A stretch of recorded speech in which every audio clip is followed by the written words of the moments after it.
Friends, ito na naman friends oh. Hello friends! Lilimit ako sa kuya. Salud! Dito tayo sa side na to, no? Ito talaga kaligayahan ko friends. Mag video-video. Grabe. Wala akong pakialam kahit wala akong kita sa Facebook. Kahit isang sentimo, wala akong kita sa Facebook eh. So, ang pakialam. Basta masaya ako mag-share sa inyo, no? Ayan oh, ang ganda talaga. Apa, tsugi ka mo na, hindi na? Tuliw ako.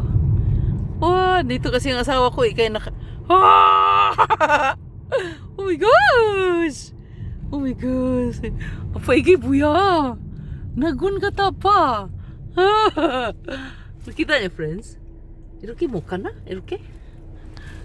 Hinahanap namin yung may mga cherry blossoms ba? Para sa inyo ba? Ganun. Ang ganda talaga no, grabe. Parang kang nasa heaven. Parang kang nasa paradise. Ganda talaga, grabe. Pero dito friends, yung mga ibang puno, wala pang masyado. Pero yung sa iba, nakaharap naman tayo sa dapat doon, no? Pag ang araw nandoon sa likod natin, maganda siya. Pero pag nakaharap tayo sa araw, iruki ka tasin mo kanya. Oh, tutsugi nun de. Wala, di tayo maka-U-turn. Tika lang. Bawal mag-U-turn dito, no? Oh, yung driver kasi natin eh. Sabi ko ako mag-drive. Sabi niya siya lang daw mag-drive. O di, which is good. Apa, bakit naman traffic naman dito? Magbabay na tayo? Wala pang 2 minutes? Nakating na pa, doon ako pupunta oh. Paano ba tayo babalik? Doon may... Bakit kanina may naispatan akong maganda talaga eh? Okay, bye-bye.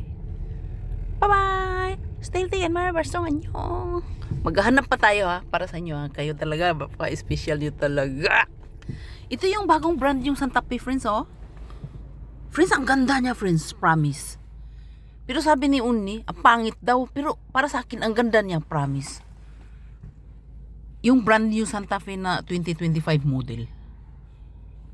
Pero yung noon, maganda rin yun. Pero luma na kasi. Itong bagong model oh, ang ganda oh. Malaki kasi siya. Mas super laki. Talagang malaki. Oh, yan yung bagong Santa Fe. Oh my gosh. Parang maganda siya pero naka 4 accident na kasi ako sa Santa Fe ko eh. Kaya parang nakakadala ba? Kaya iba naman. Mag-iba naman tayo, no? Pero maganda siya talaga. Malaki kasi. Mahilig kasi ako sa malaking car eh. At saka mahilig ako sa car. Kahit yung damit ko tag 8 nun lang, tag 5 piso, pero sa car, mahilig ako sa car. Gusto ko malalaking car talaga. Ayoko nang maliliit.